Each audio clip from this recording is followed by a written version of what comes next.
Ohio wants the Space Force to call the Buckeye State home. Hello, welcome to this digital exclusive on Action News Now. I'm Josh Krupp. This has been a politically charged process to find the new headquarters for Space Command. The Trump administration originally selected Alabama, but lawmakers believe the process to get there was politically charged and rigged. The Biden administration and Department of Defense are looking right now to see whether they should pick a new site. In Ohio, business leaders, the governor, and a bipartisan group of lawmakers in Congress are pushing the administration to pick the Buckeye State. Joining us on Action News Now, Ohio Democratic Senator Sherrod Brown. Senator, hello. Why is Ohio right for this? Well, Ohio is an aerospace state. Start with, maybe you don't go back as far, the Wright brothers, John Glenn, Neil Armstrong. We have NASA Glenn and Sandusky, the Armstrong Center, not too far from your studio in northern Ohio. We have huge number of jobs in GE Aviation and Airbus and Boeing. We have Wright-Patterson Air Force Base. We have Toledo in Mansfield and Youngstown in Springfield with airplanes, with federal Defense Department support. So we're ready to do this. If the administration decides to turn away from Alabama, that was rigged 3 or 4 years ago. That's what independent experts are saying. Alabama got it under essentially false pretenses. So we have a shot at this, and we're going to fight like hell for it. Catch us up to speed on why this is back on the table now and why you think this process was rigged. Well, I think Alabama got it because they had a very powerful committee chair. They had a president of the United States then that really wanted to help the South because the South gave him essentially almost all his electoral votes. The South gave him almost all of its electoral votes. I think it was very political and wrong-headed.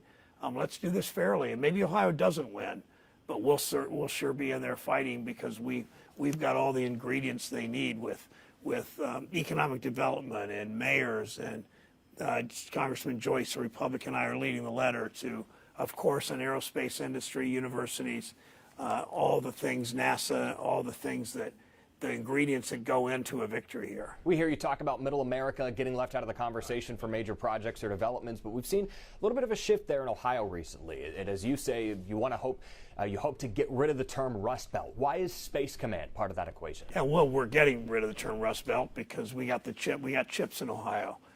That's going to make a difference. We're seeing battery plants. We're seeing all kinds of innovative opportunities in operations that will serve this state.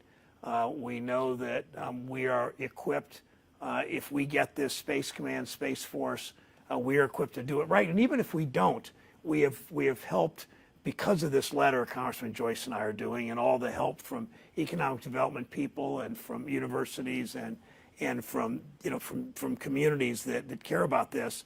It puts us on the map for the next one. We didn't compete 5 years ago or 4 years ago particularly well with Alabama, partly because it was rigged, but partly because we didn't have our act together like we do now. You think this is a long shot, or do you think you have a realistic chance of landing this? I think we have a realistic chance if they take it out of Alabama. The president may decide to just keep it in Alabama, but we know that the system was rigged, and they didn't use that word, but these independent reports said they didn't follow protocol. That sounds to me like the system was rigged.